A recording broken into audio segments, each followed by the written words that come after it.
Buenas noches, hermanos, nos da mucho gusto verles otra vez y estar aquí. Los hermanos en Ciudad del Carmen y en Emiliano Zapata, allá en el estado de Campeche, les mandan muchos saludos y ellos están muy contentos por las maneras en las que Dios está bendiciendo su palabra aquí en Magdalena, Pasco. Entonces es bueno poder siempre considerar que pertenecemos a una hermandad por medio de Jesucristo. Por medio de Él hemos sido adoptados en la familia de Dios. Vamos a retomar el estudio que habíamos comenzado del libro de Romanos. Ya habíamos visto el capítulo 1 y el capítulo 2. Y entonces vamos a leer Romanos capítulo 1, versículo del 1 al versículo 8. Romanos capítulo 3, versículo 1.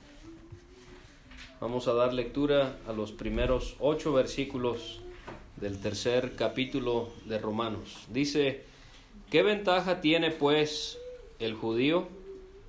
¿O de qué aprovecha la circuncisión?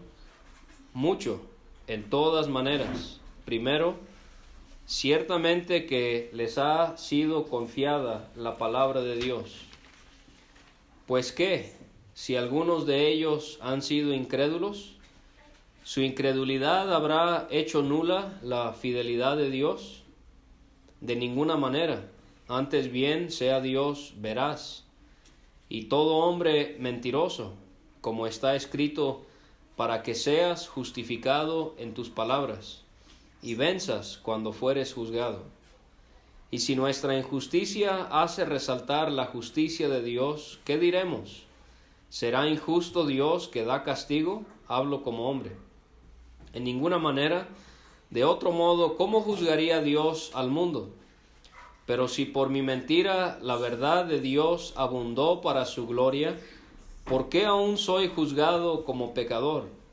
¿Y por qué no decir como se nos calumnia y como algunos cuya condenación es justa afirman que nosotros decimos: hagamos males para que vengan bienes? Esa va a ser la lectura, hermanos, que vamos a hacer en esta noche. Para refrescar nuestras memorias y podamos entender bien a dónde es que va el apóstol Pablo con lo que hemos leído aquí en el tercer capítulo, solamente recordar en resumidas cuentas lo que él nos dice en los primeros 2 capítulos.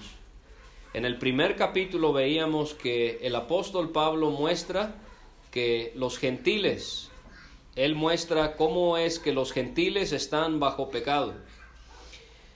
Él habla acerca de la idolatría vista en los gentiles. Hemos dicho que los gentiles somos todos nosotros que no somos de nacionalidad judía. Y él muestra el pecado en los gentiles a través de la idolatría. Y él también se acuerda que vimos esa lista de pecados que él mencionó: injusticia, fornicación, perversidad, avaricia, maldad, envidia, homicidios, contiendas. Y él enlista varios pecados que son comúnmente vistos en el pasado, en el presente, también en cuanto a los gentiles. Entonces, en el capítulo 1, los gentiles estamos condenados por Dios como pecadores. Y Dios, como el juez, Él va a mostrar en el capítulo 1 la evidencia de cómo es que nosotros como gentiles hemos pecado delante de Él. Pero ahora llegamos al capítulo 2. Y acuérdese que en el capítulo 2 veíamos que el apóstol va ahora a condenar, o más bien va a señalar la condenación de Dios, pero ahora hacia los judíos. Ya no hacia los gentiles, ahora se dirige a los judíos. Aquellos judíos que se creían muy religiosos, aquellos judíos que pensaban que por ser judíos ya tenían garantizada la salvación, aquellos judíos que por cumplir, por ejemplo, el mandato de la circuncisión para los varones, pensaban que con eso estaban bien. Pero Pablo les hace ver cómo es que tú pues, por ejemplo, en el capítulo 2, versículo 21, tú pues que enseñas a otro, ¿no te enseñas a ti mismo? Tú que predicas que no se ha de hurtar, hurtas. Tú que dice Tú que dices que no se ha de adulterar, adulteras, tú que abominas de los ídolos. Y él va a ir viendo cómo es que los judíos, los mismos pecados con los que ellos acusaban a los gentiles, y ellos se apartaban de una cierta manera y se creían exentos del pecado y se creían muy santos delante de Dios, Pablo les hace ver, ustedes también son culpables. Y les hace ver, no es solamente el circuncidarse, no, dice Pablo, entonces hay que cumplir toda la ley. Y Pablo dice, más bien, el circuncidarse ya hoy en estos tiempos ya no es algo físico. Usted se acuerda que mencionamos que la circuncisión fue un pacto que Dios hizo con Abraham. Le pidió que cada varón en el pueblo de Israel que naciera a los 8 días de nacido, él tenía que ser circuncidado. Entonces, en el tiempo de la ley era una circuncisión física. Y el judío pensaba, yo puedo circuncidarme y vivir como yo quiera. No, dice Pablo, la circuncisión que ahora vale es la del interior, la del corazón. O sea, apartarse del pecado y hacer las cosas que a Dios le agradan. Y él hace ver que ya no es judío el que es nacido de padres judíos. Dice Pablo, ahora el judío es el que realmente lo es en lo interior. La circuncisión es la del corazón en espíritu, no en letra, la alabanza del cual no viene de los hombres, sino de Dios. Entonces, espiritualmente hablando, usted y yo somos judíos.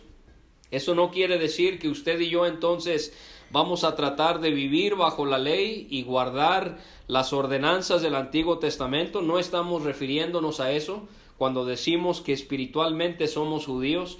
Somos judíos en el sentido de que somos hijos de Abraham, porque Abraham, como es conocido, el padre de la fe, así nosotros también, todos aquellos que hemos creído, hemos puesto nuestra fe en Cristo, somos como Abraham. ¿Se acuerda? Dios le dijo a Abraham cuando él aún no había visto la promesa cumplida de una gran descendencia, y su esposa ya tenía 90 años, era estéril, y Dios le había prometido una descendencia tan numerosa como las estrellas del cielo, como la arena del mar. Y un día Dios le dijo a Abraham que saliera de su tienda y le dijo que mirara los cielos y que contara las estrellas, si podía. Y cuando Abraham vio las estrellas, dice Génesis que él creyó a Dios y le fue contado por justicia. Entonces, aunque el Señor Jesucristo murió mucho tiempo después de Abraham, realmente Abraham fue salvo de la misma manera en la que usted y yo somos salvos, por medio de la fe. Nadie, no importa en qué tiempo haya vivido, nadie jamás se ha salvado por obras. En los tiempos de Noé o atrás, vamos a ir hasta los días de Abel, el hijo de Adán y Eva. Hebreos 11 nos dice que Abel ofreció ese sacrificio por fe. Noé lo hizo por fe. Abraham agradó por fe.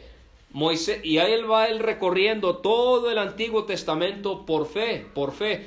Llegamos al Nuevo Testamento y sabemos que la salvación es por fe y no por las obras de la ley. Como dice Pablo aquí mismo en Romanos, ningún ser humano será justificado. Hay algunos que enseñan por las palabras del Señor Jesucristo en Mateo que durante la tribulación la salvación ya no va a ser por fe, sino va a ser por obras. Y ellos se basan en las palabras de Jesucristo cuando Él dice que el que persevere hasta el final será salvo. Ahora, tenemos que preguntarnos a quién se está refiriendo el Señor Jesucristo. No se está refiriendo a nosotros de la tribulación para acá, que nosotros no estamos en la tribulación, estamos viviendo antes de la tribulación. Y otra cosa, para no perdernos en otra tangente, pero usted tenga por seguro que la iglesia de Cristo no va a estar aquí en la tierra durante la tribulación. ¿Sí? Hay cristianos que enseñan que la iglesia va a estar aquí en la tierra durante la tribulación. La Biblia nos enseña que el Señor Jesucristo descenderá del cielo, nos arrebatará Y eso es lo que dará inicio a los 7 años de la tribulación. De manera que durante la tribulación aquí en la tierra, nosotros vamos a estar en el cielo. Ahora, ¿a quién se está refiriendo Cristo cuando Él habla de que los que perseveren hasta el fin, estos serán salvos? Bueno, Apocalipsis nos enseña que van a haber 144,000 testigos que van a salir por todo el mundo, y su misión es predicar el evangelio durante esos 7 años cubriendo toda la tierra. Imagínense esta misión, que en 7 años su encomienda es evangelizar todo el mundo. El Señor Jesucristo no puede venir a reinar sobre esta tierra hasta que se haya divulgado el evangelio por todo el planeta. Dios le está dando al hombre pecador una última oportunidad para que sea salvo antes de que ya sea demasiado tarde cuando venga Cristo y veamos estos juicios que se van a llevar a cabo al final de la tribulación y al final del milenio, de los 1000 años que va a reinar Cristo. Entonces, esos 144,000 van a ser perseguidos por el anticristo. El anticristo es aquel que va a operar bajo influencia satánica, y él va a tratar de convencer al mundo de que el anticristo es la figura que tienen que seguir. Él es la bestia. Él es también llamado el hijo de perdición, el hombre de pecado. Él es el que va a implementar la señal del 666, con el cual las personas no van a poder ni comprar ni vender si no se lo ponen. Y a través de la predicación de esos 144,000, y también un ángel que va a salir a predicar el evangelio desde el cielo, miles de personas se van a convertir, y ellos van a estar en la mira del anticristo y de todos los que le sigan a él, y van a ser perseguidos. Muchos de ellos van a morir por causa del evangelio. No van a negar su fe por querer ser fiel al Señor, y Cristo es a ellos que les promete: sean fieles, perseveren hasta el fin, y yo los voy a salvar. Yo voy a venir y yo voy a poner todo en orden, y todas las injusticias que ustedes sufran, yo me encargaré de establecer justicia al derrotarlos a ellos y al recompensarles a ustedes en el milenio. Entonces ahí es, hermanos, donde tenemos que, como veíamos el domingo antes de que nos fuimos, tenemos que trazar bien la Biblia. No podemos tomar versículos que se refieren a la tribulación y querer ponerlos para hoy. No podemos tomar versículos que se refieren a la ley de Moisés para ponerlos hoy, porque si no, entonces nos vamos a confundir. Entonces, todo eso para decir que la salvación siempre ha sido por fe, no a través de la circuncisión, como Pablo les hace ver al final del capítulo 2. Ahora, vamos a iniciar entonces aquí en el capítulo 3, versículo 1 al 8. Ahora quiero que note algo antes de tocar el primer versículo. Fíjese al final del versículo 5. Pablo dice algo que quizás suene extraño. Él dice: hablo como hombre. ¿Sí? Luego en el versículo 8, ¿por qué no decir como se nos calumnia y como algunos cuya condenación es justa? ¿Sabe? En estos primeros 8 versículos, Pablo simula una plática, una conversación, donde alguien le dice algo a él y él responde. Y vamos a ver que seguramente Pablo está pensando, él acaba de darle muy duro a los judíos acerca de sus prácticas de pecado y sus confusiones con la circuncisión y la ley. Y entonces Pablo se habla a sí mismo. Y él, por un lado, es un judío cuestionando a Pablo, y luego Pablo representa a alguien que conoce a Dios, como Pablo lo fue, como maestro de la palabra, y él responde a esas preguntas que hay. Entonces vamos a ir viendo que es alguien preguntando y es alguien, Pablo, respondiendo. Entonces, esta persona, un judío, cualquiera que fuera, no sabemos quién es, no representa a una persona en específico, representa a los judíos en general. Ellos oyen, bueno, si la circuncisión no es lo que salva, entonces ellos preguntan en el versículo 1, ¿qué ventaja tiene pues ser judío? O sea, tú nos has dicho que Dios nos ha favorecido, pero si la circuncisión no es lo que salva y si ser judío ya no es nomás por nacionalidad, por poder seguir una descendencia, sino que ahora es a través de la fe, entonces realmente, Pablo, ¿qué ventaja tiene ser judío? Y pregunta también, la segunda pregunta en el versículo 1, ¿o de qué aprovecha la circuncisión? O sea, realmente esto como que no tiene sentido, pregunta esta persona. Y entonces nosotros vamos a ver cómo es que al final del capítulo 2, del versículo 17 al versículo 29, el apóstol Pablo establece estas dos cosas que ya he mencionado, pero las voy a repetir. Que la circuncisión de nada sirve si no se guarda toda la ley. Ellos querían escoger qué cumplir y qué no cumplir. No podemos hacer eso, dice Pablo. La segunda cosa que hemos mencionado es que Pablo enseña que la verdadera circuncisión es la del corazón, o sea, espiritualmente hablando, ya no físicamente hablando como los judíos lo hacían bajo la ley. Entonces preguntan, ¿qué ventaja tiene pues el judío? ¿O qué provecho tiene la circuncisión? Ahora viene Pablo en el versículo 2. Él va a dar la respuesta. Él dice mucho.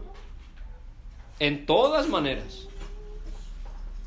¿Ustedes quieren saber, judíos, qué ventaja tiene ser judío? No, Pablo dice de muchísimas maneras. ¿Sí?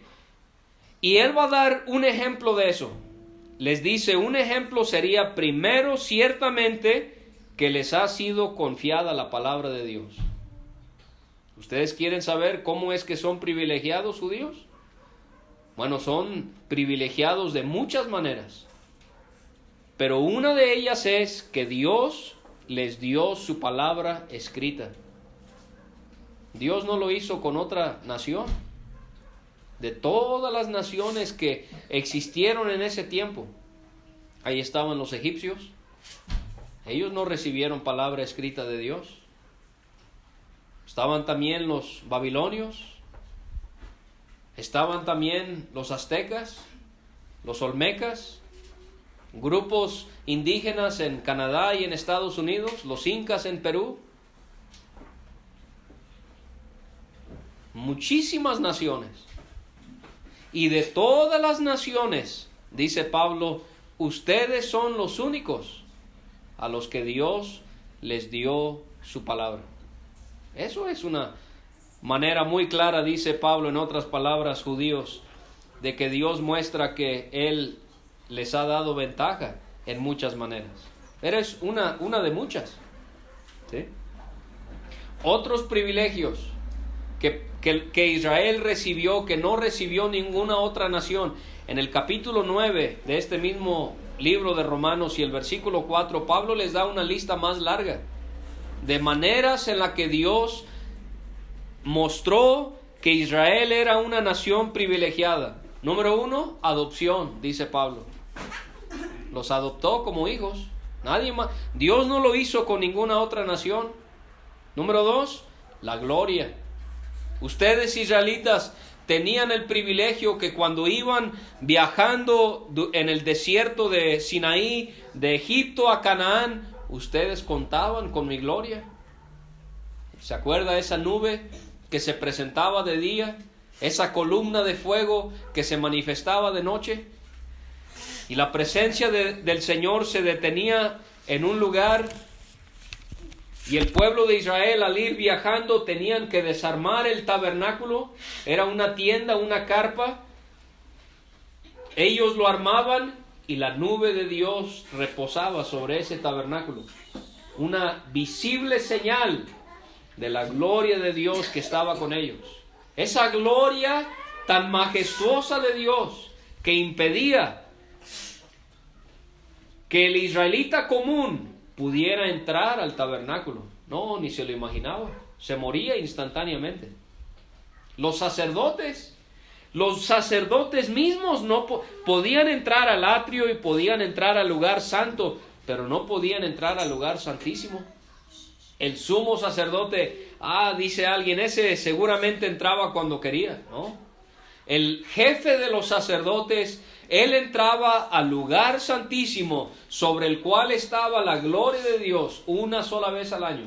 Levítico capítulo 16, en el día de la expiación, cuando se cubría el pecado del pueblo de Israel una vez al año,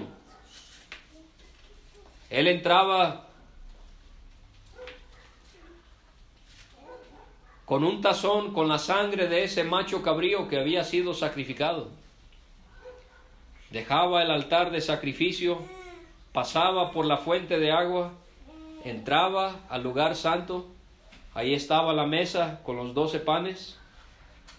Su mano izquierda estaba el candelero de oro, que era lo que alumbraba el lugar, no tenía ventanas. Seguía caminando y estaba ahí el altar de oro. Y él llevaba incienso que iba ardiendo, llevaba la sangre.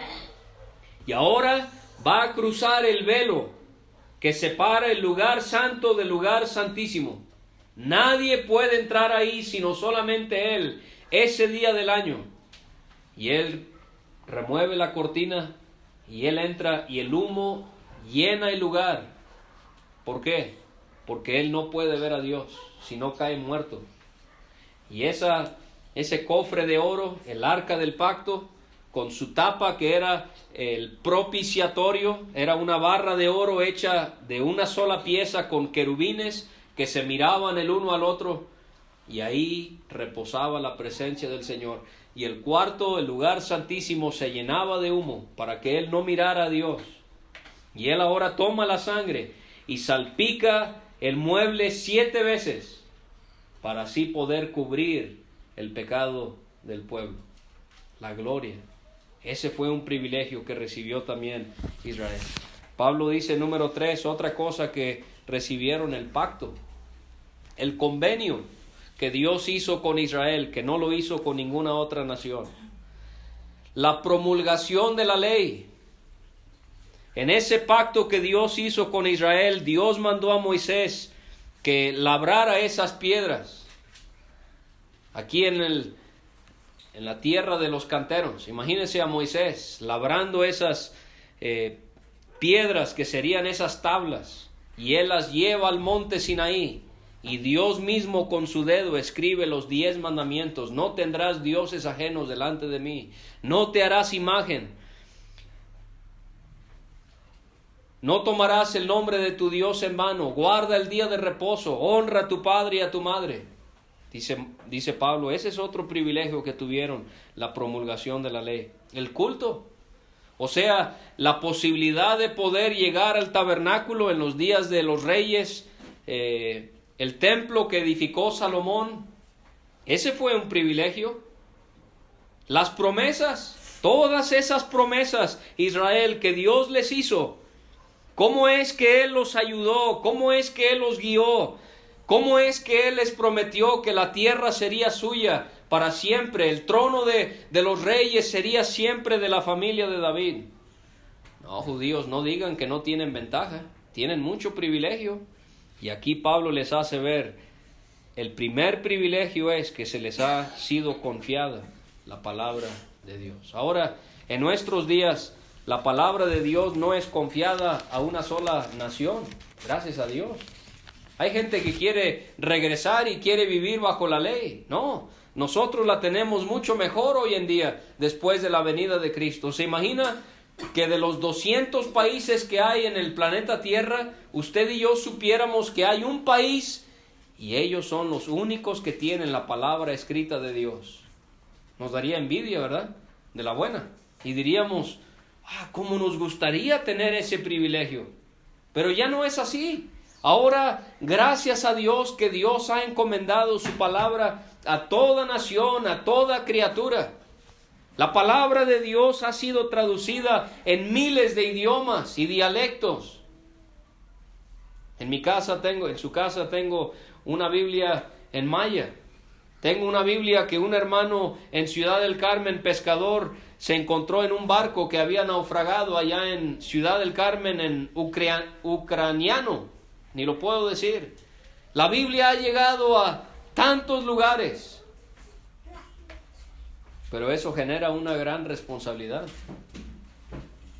Dice la palabra del Señor, cerca de ti está la palabra, en tu corazón, en tu boca. Quizás usted ha estado escuchando la palabra del Señor. ¿Sabe? Usted tiene una responsabilidad con Dios. Si usted no ha aceptado a Cristo, de que lo que dice la Biblia, usted necesita aceptarlo hoy. Creer que lo que Dios dice en su palabra es verdad. Porque llegará en el día del juicio el libro blanco representando la Biblia. Dios le pedirá cuentas a usted en Magdalena Pasco. Escuchó el Evangelio. Se te dio una Biblia. Quizás tenías familiares en tu casa que te hablaban del Señor. No fuiste salvo. Pero lo mismo también aplica para nosotros, hermanos, los que ya hemos creído. El conocimiento de la Biblia no debería de envanecernos. La idea no es saber mucho de la Biblia y hasta ahí, ¿no? La idea es que lo que sabemos, poder ponerlo en práctica, poder obedecer lo que el Señor nos pide. ¿Y cómo es que dice aquí Pablo en Romanos capítulo 3 y el versículo 2, que ellos habían recibido el privilegio de tener la palabra de Dios? Pero ¿qué hicieron los judíos en su tiempo?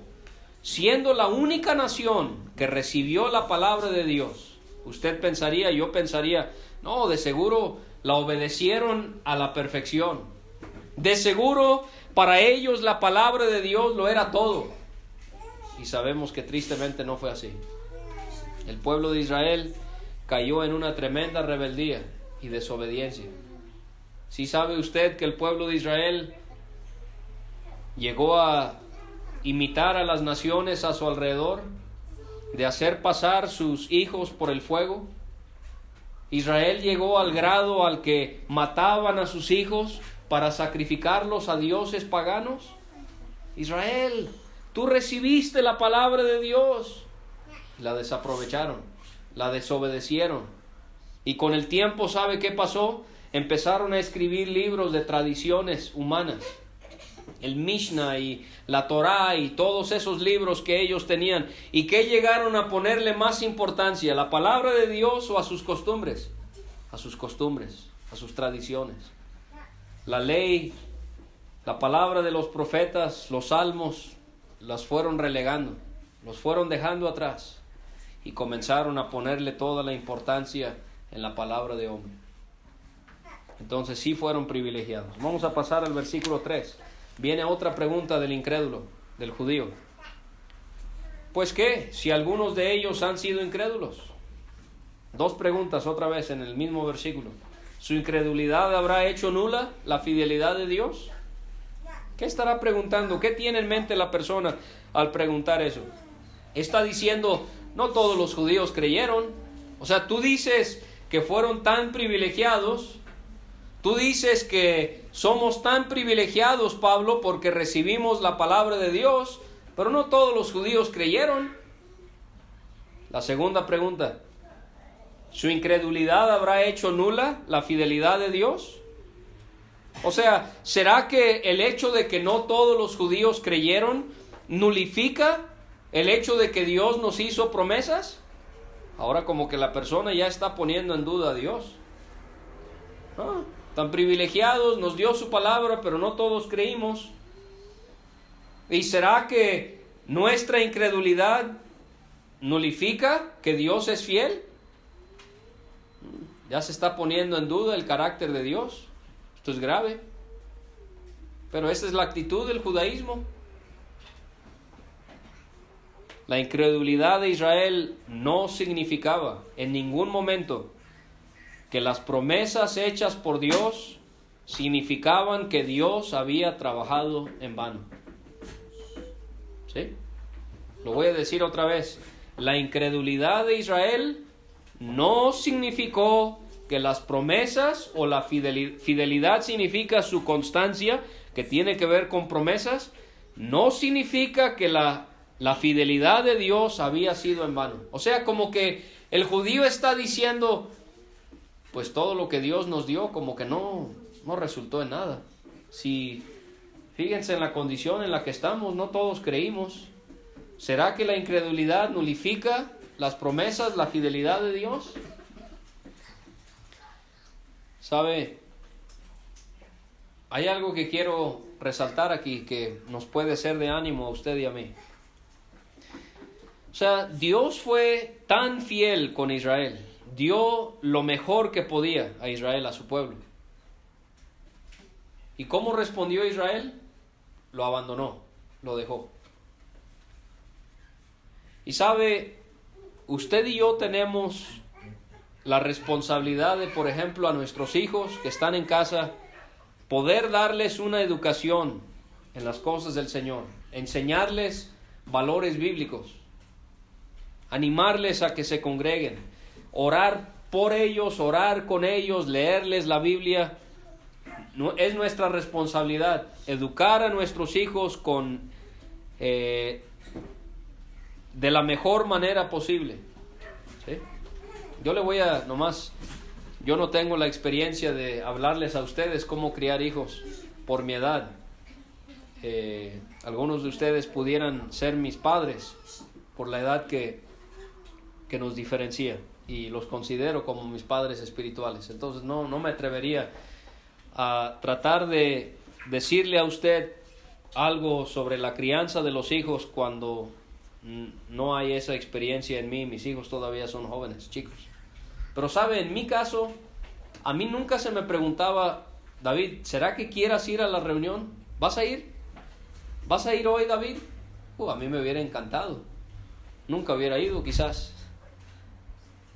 Yo sabía que a las 6 de la tarde, si yo no llegaba a mi casa después de salir a jugar con los niños, después de hacer mi tarea, me iba a esperar una buena corrección, porque yo sabía que era una obligación, no era una opción, era una obligación poder ir a las reuniones.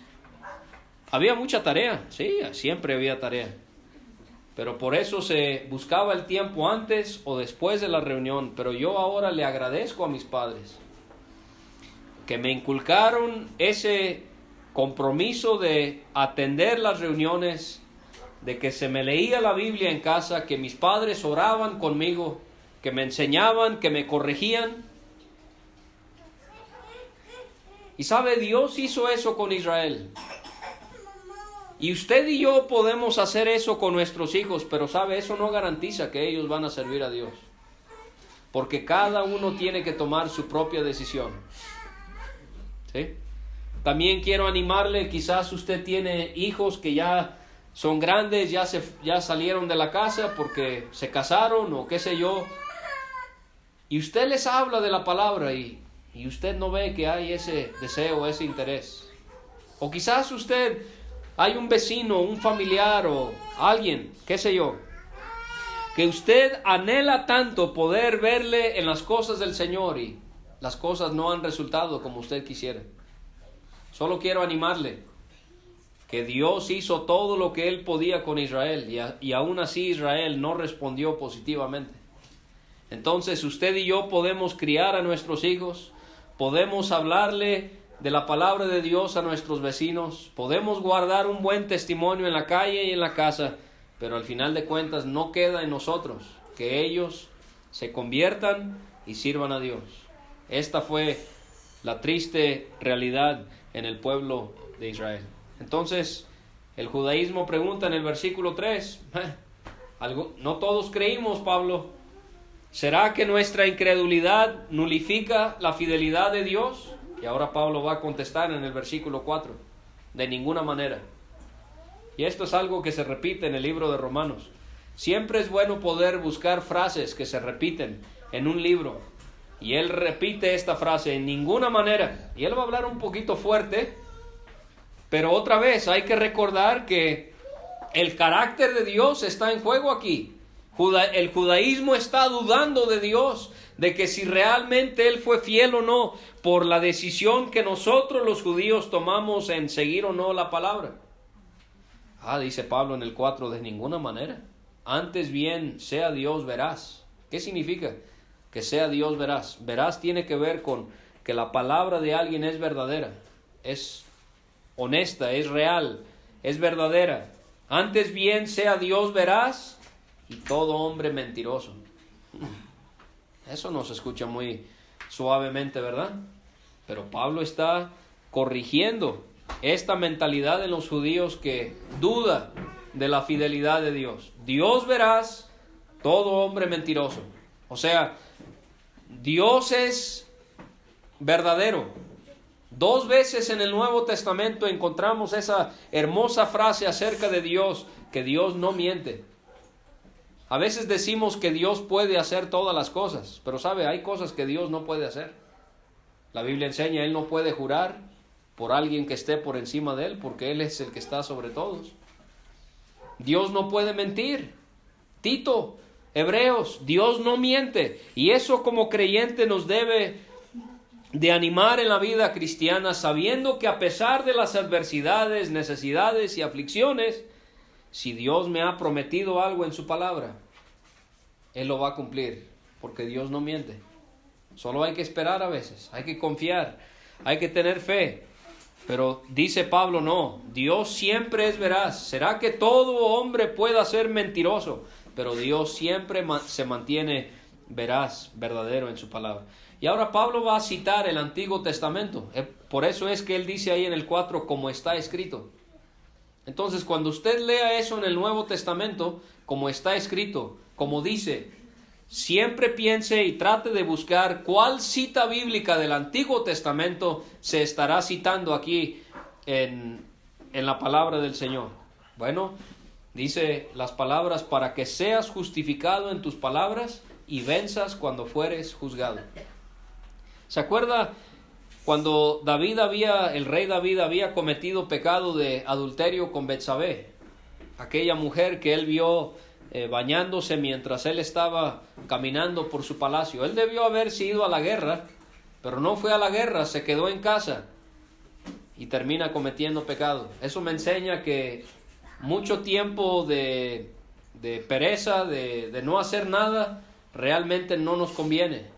¿Sí? Cuando no estamos ocupados en algo es cuando nuestra mente comienza a trabajar y a pensar cosas que no deberíamos. Entonces siempre es bueno poder mantenernos ocupados con algo. Pero en ese salmo, cuando el rey David confiesa su pecado a Dios y le pide perdón por su pecado, Salmo 51, David dice estas palabras. Salmo 51, 4 dice, para que seas reconocido justo en tu palabra y tenido por puro en tu juicio. Ahora usted dice, pero hermano David, eso no concuerda, porque las palabras del Salmo 51:4 se parecen a las que tenemos aquí en Romanos 3 y versículo 4, pero no son palabra por palabra. Y usted va a encontrar eso mucho en las Escrituras, que cuando el Nuevo Testamento cita el Antiguo Testamento, no siempre es palabra por palabra. ¿Será que se equivocó alguien?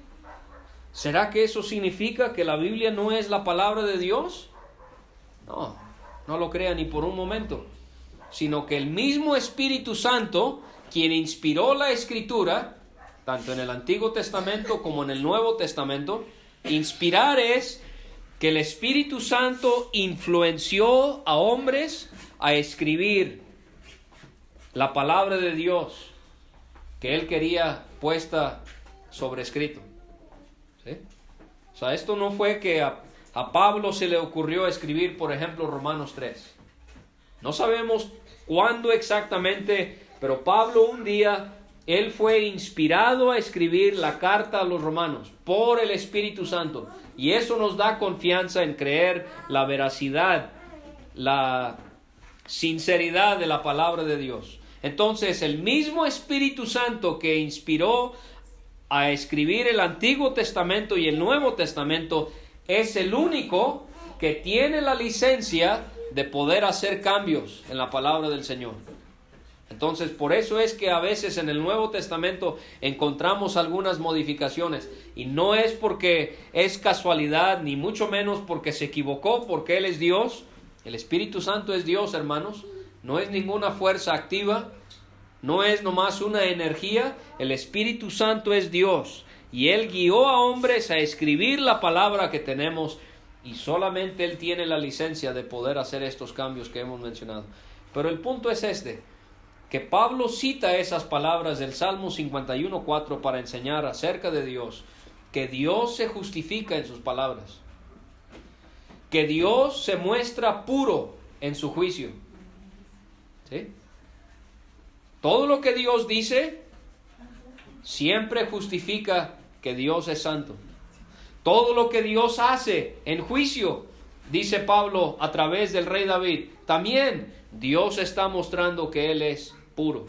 Y esto es muy importante porque los versículos que vienen, vamos a ver que el hecho de que Dios es santo, el hecho de que Dios es justo, el hecho de que Dios es puro, le permite a Él hacer ciertas cosas que usted y yo no podemos hacer.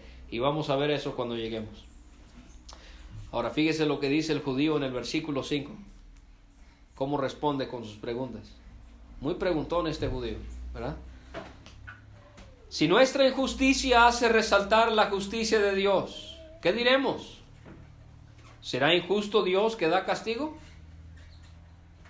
¿Qué está diciendo el judío con estas preguntas? Él está diciendo nuestra injusticia, nuestro pecado, resulta en que Dios muestra su justicia y Él recibe gloria.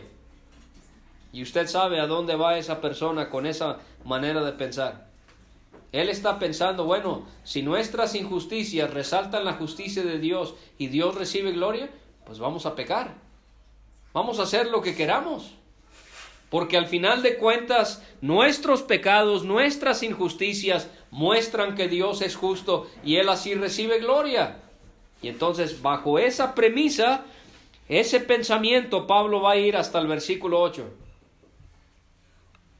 Ahora, el pensamiento entonces era que nuestro pecado glorifica a Dios. ¿Y cuál es la segunda pregunta? Muy importante. ¿Será injusto Dios que da castigo? ¿Será injusto Dios? Entonces sí ve cómo lo que Pablo dijo en el versículo 4 tiene mucha importancia para entender los versículos que vienen. Dios es veraz. La palabra de Dios es verdad. Pase lo que pase. Los juicios de Dios, todo lo que Dios dictamina en juicios, Él está mostrando que Él es puro. Y entonces, por eso es que Él va a hablar acerca de eso. Y el judío pregunta, ¿será injusto Dios que da castigo?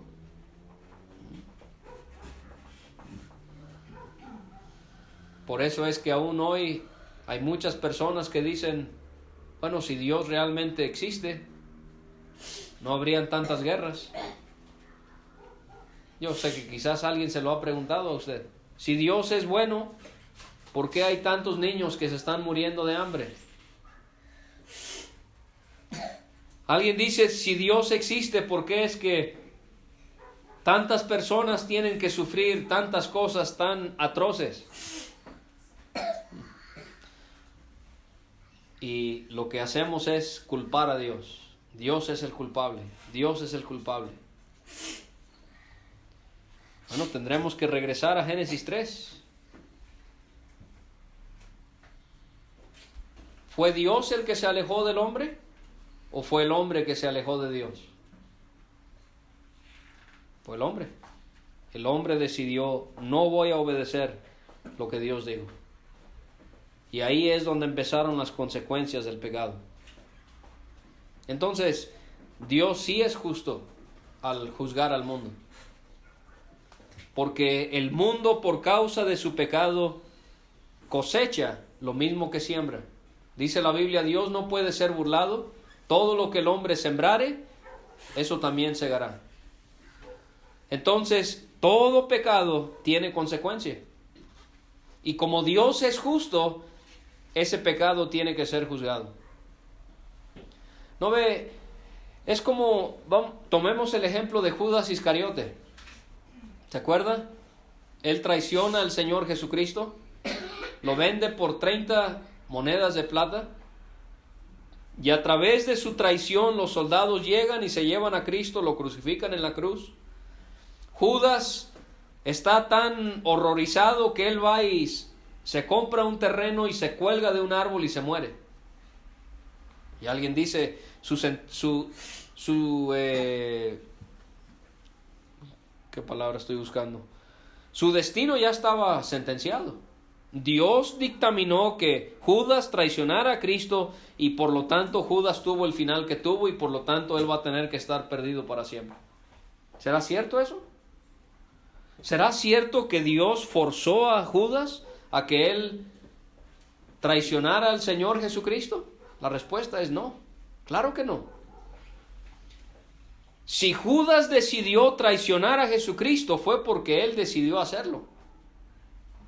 Judas tenía el mismo libre albedrío que tiene usted y yo. Libre albedrío es que Dios nos dio la capacidad a los seres humanos de escoger lo que queramos, ya sea el bien o ya sea el mal. Ese fue el árbol del conocimiento del bien y del mal que Dios prohibió a Adán no comer.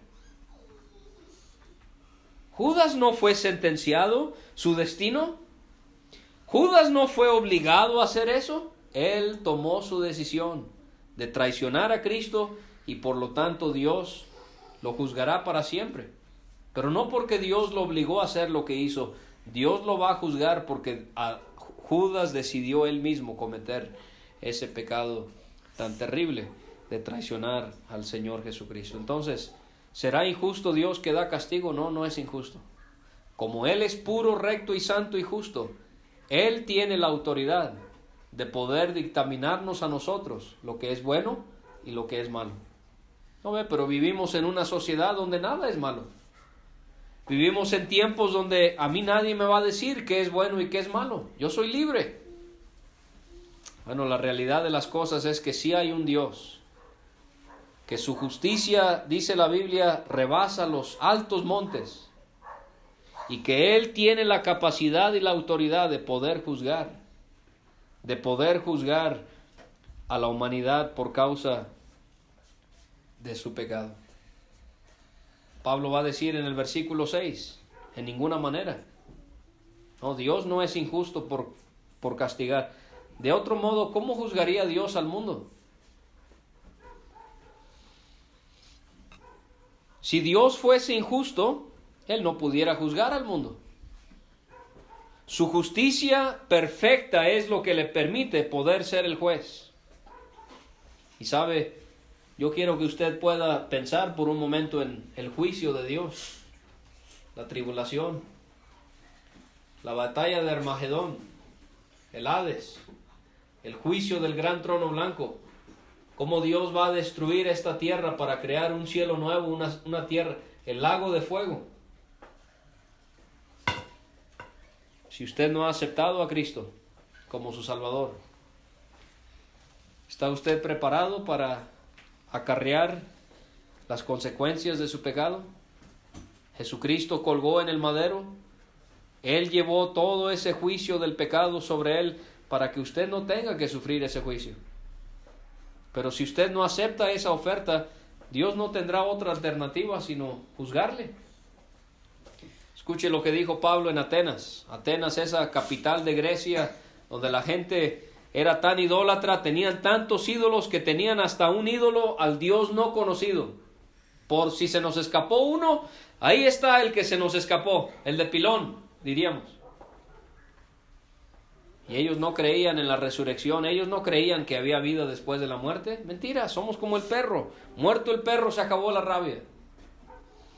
Bueno, Pablo predicó, Dios, habiendo pasado por alto los tiempos de esta ignorancia, ahora manda a todos los hombres en todo lugar que se arrepientan, por cuanto ha establecido un día en el cual juzgará al mundo con justicia, por aquel varón a quien designó, dando fe a todos con haberle levantado de los muertos.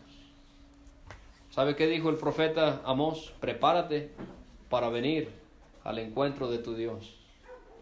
Mejor, querido oyente, encontrarse con Dios en vida como un Dios salvador, un Dios que le perdona sus pecados mediante Cristo.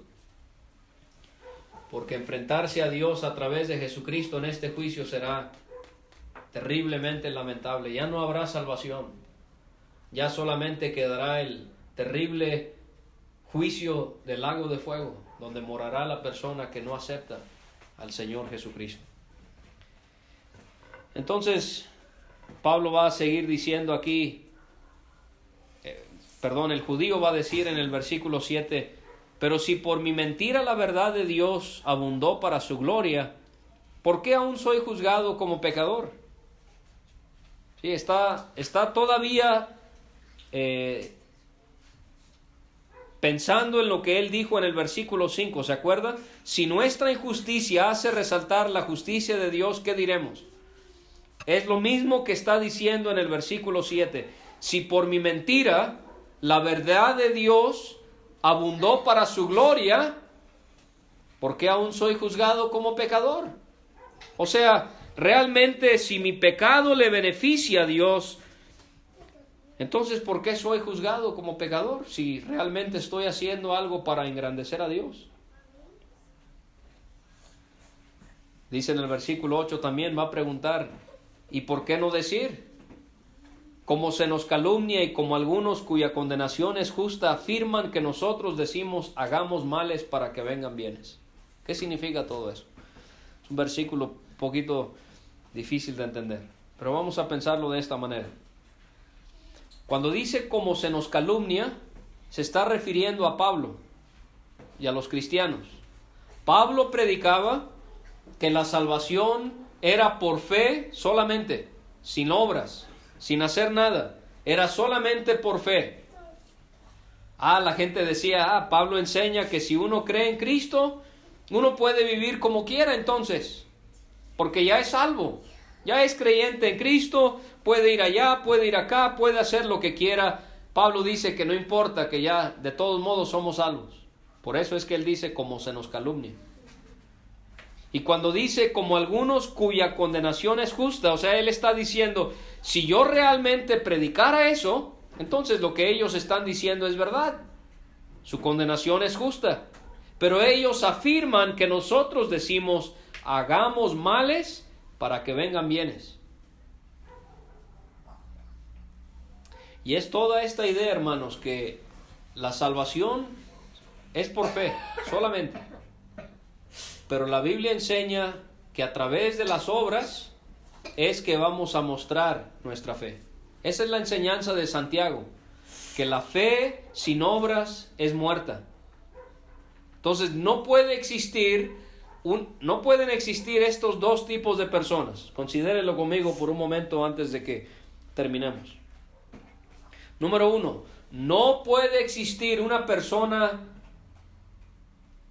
que solamente ha tenido fe en Cristo, pero que viva en el pecado. Cuando yo digo viva en el pecado es porque su vida se caracteriza por pecado.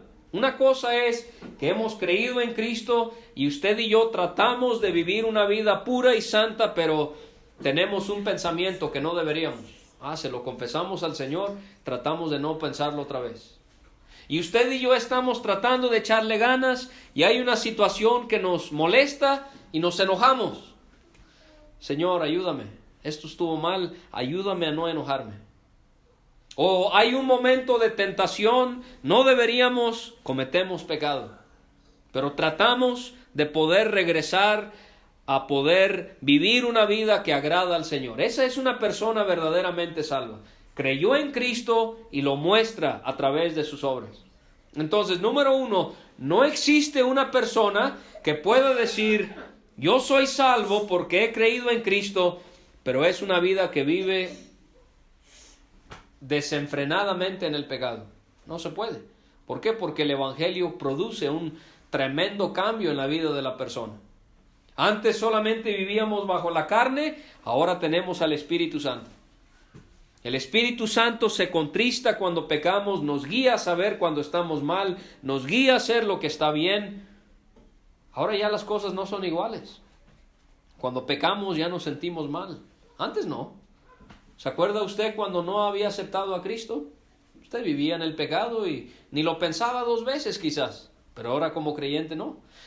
Entonces no existe una persona que solamente ha creído, pero que no muestra que ha creído a través de sus obras. Número 2, no existe una persona que solamente tenga obras, pero que nunca ha tenido un momento que ha creído en Cristo. ¿Sí? No puede alguien decir, sí, pues yo no fumo, yo no tomo, yo no voy al baile, yo ayudo, yo apoyo a los necesitados, yo no peleo con mis vecinos, yo soy una persona ejemplar, pero yo nunca he creído en Cristo. No, yo nunca he puesto mi fe en Él, porque es a través de mis obras que yo voy a llegar. No, esa persona tampoco es salva, porque la Biblia enseña que la salvación es por la fe en el Señor Jesucristo. Entonces, creemos en Cristo y ahora a través de esta nueva vida mostramos obras. Mire, Efesios 2 nos ayuda mucho Pablo. Si quiere lo vamos a leer para que usted lo vea. Es muy interesante cómo lo menciona Pablo. Ya para terminar, Efesios 2. Está haciendo mucho frío y yo sé que queremos estar en un lugar más caliente que estar aquí afuera. Entonces rápidamente, Efesios 2, versículo 8. Por gracia sois salvos por medio de la fe, y esto no de vosotros, pues es don de Dios. No por obras, para que nadie se gloríe. ¿Ok? Quiero que note esa frase, no por obras. No es por obras, es un regalo que Dios nos da. Ahora, fíjese cómo lo dice en el versículo 10. Ya habiendo aceptado a Cristo, porque somos hechura suya, creados en Cristo Jesús, ¿cómo lo dice ahora? Para buenas obras, las cuales Dios preparó de antemano para que anduviésemos en ellas. Entonces, no es por obras que somos salvos, pero habiendo aceptado a Cristo, ahora ¿cómo vamos a vivir? Para obras, ¿verdad? Mostrando que ya hemos creído en el Señor Jesucristo. Y este es un tema que deberíamos de ver con más atención. Pero hermanos, la Biblia enseña que la salvación no se pierde. La idea de que si yo acepto a Cristo y cometo pecado y tengo que volver a aceptar a Cristo, y cometo pecado y la pierdo y tengo que volver a aceptar a Cristo, no es lo que la Biblia enseña. La Biblia enseña que estamos en las manos de Dios, en las manos de Cristo, y dice Juan 10, nadie nos puede arrebatar de sus manos. Dice Romanos 8 que nada nos puede separar del amor de Dios que es en Cristo Jesús. Cuando un creyente que es verdaderamente salvo comete pecado, no necesita volver a recibir la salvación. Lo que necesita es ser restaurado al Señor. Gálatas 6, versículo 1. Restaurar es regresar a como éramos antes. ¿Cómo? Sirviendo al Señor, no en el pecado. Ahora, ¿qué sucede con una persona que dice, yo acepto a Cristo? Hasta se bautiza, hasta se congrega por nosotros por un tiempo. Pero después de un tiempo se aleja y jamás lo volvemos a ver en las reuniones y sabemos que vive en el pecado y nunca muestra un cambio. ¿Qué pasa con alguien así? Bueno, esa persona, número uno, pudiera ser que sí es salvo, pero está muy alejado del Señor y necesita ser restaurado. Pero si ya es por un tiempo prolongado, es difícil de pensar que alguien salvo puede seguir viviendo tanto tiempo en el pecado sin cambiar. Lo más seguro es que esa persona dijo que era salvo, pero realmente no fue salvo. Quizás, como decimos, lo dijo de labios para afuera, pero no lo aceptó de corazón. Y por eso es que por un tiempo, sí, echaba ganas y se fue. No es que perdió la salvación, es que nunca la tuvo. Y lo que realmente necesita es ser salvo. Pero la salvación, hermanos, es una sola vez y para siempre. Hemos creído en Cristo, no está bien que pensemos ahora podemos vivir como queramos. No, porque una persona verdaderamente salva va a querer mostrar sus obras que muestra que tiene en el Señor Jesucristo. Entonces ahí tenemos Romanos 3, del versículo 1 al versículo 8, y si Dios quiere el próximo viernes seguiremos con este estudio de Romanos. Dios bendiga su palabra.